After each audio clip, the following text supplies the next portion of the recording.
Hello again. I'd like to share another one of my pieces with you today. I don't know if you remember I think it was 1973 or 4, Pink Floyd brought out a song. It was called Another Brick in the Wall. It was an anti-education song and was quite popular at the time. I remember they got a choir of children to come together to sing it, and I'm sure they had a lot of fun. Well, I began to think about that song and this poem. And this poem, I feel too, also is relevant for what's happening in the world today. So I'd like to share it with you. The School Bell. I learnt I must take my cues from the clang. I learnt I must get in line and stay in my place. I learnt I must ask when to leave the room.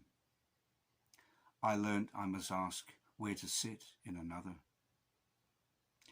I learnt I must seek to be granted permission. I learnt I must speak only when asked. I learnt I must take directions from my betters. I learnt I must not cross the think line. I learnt I must submit my mind to assault. I learnt that I should align opinions to majority views. I learnt that if I fight, I must take a dive. I learnt that sheep hold the rhythms of life. I learnt that the will of my feet won't decide my fate. I learnt that there's always room for another brick in the wall. I learnt that the school bell never stops ringing.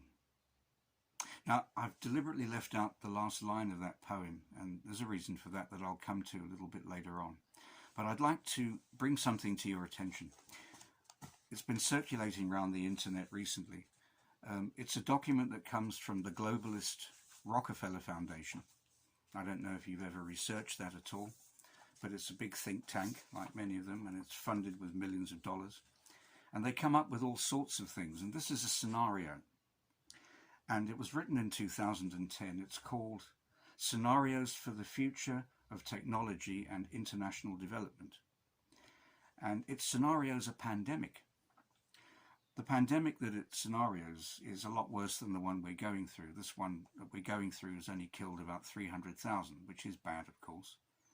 But this is a pandemic that is possibly going to kill millions. But as I read through some of this, I'd like you just to note the similarities of what's actually happening now with what they thought could happen 10 years ago. And this is talking about their scenario of a pandemic. The pandemic also had a deadly effect on economics. International mobility of both people and goods screeched to a halt, debilitating industries like tourism and breaking global supply chains. Even locally, normally bustling shops and office buildings sat empty for months. Sound familiar? Devoid of both employees and customers. The pandemic blanketed the planet. However, a few countries did fare better. China in particular. Sound familiar? The Chinese government's quick imposition and enforcement of mandatory quarantine for all citizens, in other words lockdown, as well as its instant and near hermetic sealing off of all borders, saved the lives and stopping the spread of the virus far earlier than in other countries and enabling a swifter post-pandemic recovery. During the pandemic, national leaders, note this, around the world flexed their authority and imposed airtight rules and restrictions, from the mandatory wearing of face masks, which is in fact already being done in many shops, I believe, in the US, to body temperature checks at the entries to communal spaces like train stations and supermarkets. Even after the pandemic faded, this more authoritarian control and oversight of citizens and their activities stuck and even intensified. In order to protect themselves, that's the governments themselves, from the spread of increasingly global problems, from pandemics and transnational terrorism to environmental crises and rising poverty, leaders around the world took a firmer grip on power. At first, the notion of a more controlled world gained wide acceptance and approval, as we see in our nations today. Very few people are speaking out about the lockdown, no disapproving voices. Citizens willingly gave up some of their sovereignty and their privacy to more paternalistic states in exchange for greater safety and stability. Don't we hear that word all the time? Safety. Citizens were more tolerant and even eager for top-down direction and oversight. And national leaders had more latitude to impose order in the ways they saw fit. In developed countries, this heightened oversight took many forms. Biometric IDs for all citizens, for example, and tighter regulation of key industries whose stability was deemed vital to national interests. You can exchange the word vital there for essential. Aren't you finding at the moment, I am, as I look at the news, I hear the word essential and non-essential. Maybe you've got a small business. Would you call it non-essential? Didn't you put your hand to the plough with the idea that you had, believing that what you were doing was a service to your citizens and to your country? Never be called non-essential. And so we've seen it happen in our towns. I've only seen it happen so clearly in our little town of Lowestoft. It's completely died. And it's making me very sad as well as angry. Well, you may say I'm only one citizen, I can't do very much. But it's only when groups of citizens get together and speak out and make their voice heard that things can change. Now we're beginning to hear that the churches may stay closed even after the businesses are open. I've spoken about this before. And it's very sad, yes.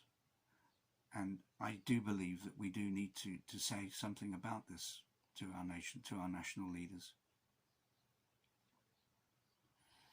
I said at the beginning that I left out the last line of the poem. Well, it's this. I learnt that slaves never stopped singing. You may remember I read the second to last line. I learnt that the school bell never stops ringing. Well, the end goes, I learnt that slaves never stopped singing. Well, you say, what does that mean? A slave, a bond slave of Jesus Christ, is a willing slave. He isn't a slave that has chains round his feet. He isn't a slave that speaks the words that others want him to speak, or walk in the footsteps of others. A bond slave is a freeman in Christ, who is coming back to this earth to rule and reign in a great big theocratic government that the likes of yet we cannot understand. It'll be nothing like what we've got at the moment. Anyway, I began to think about that, and I began to think that if we're slaves, maybe remember the plantation slaves in the South, and you see them working on their chain gangs, and yet they would be singing. I saw this very much in Africa when I lived there, how they would get together in their workplaces and they would sing quite spontaneously. That always fascinated me.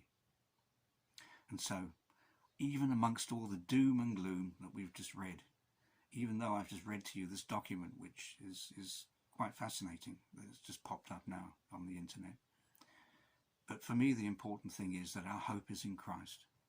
And I'd like to leave you with that thought. Don't stop your heart from singing. Keep the faith. Keep strong.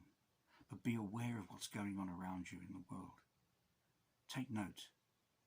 But yet also walk in Christ. Walk with him as close as you can.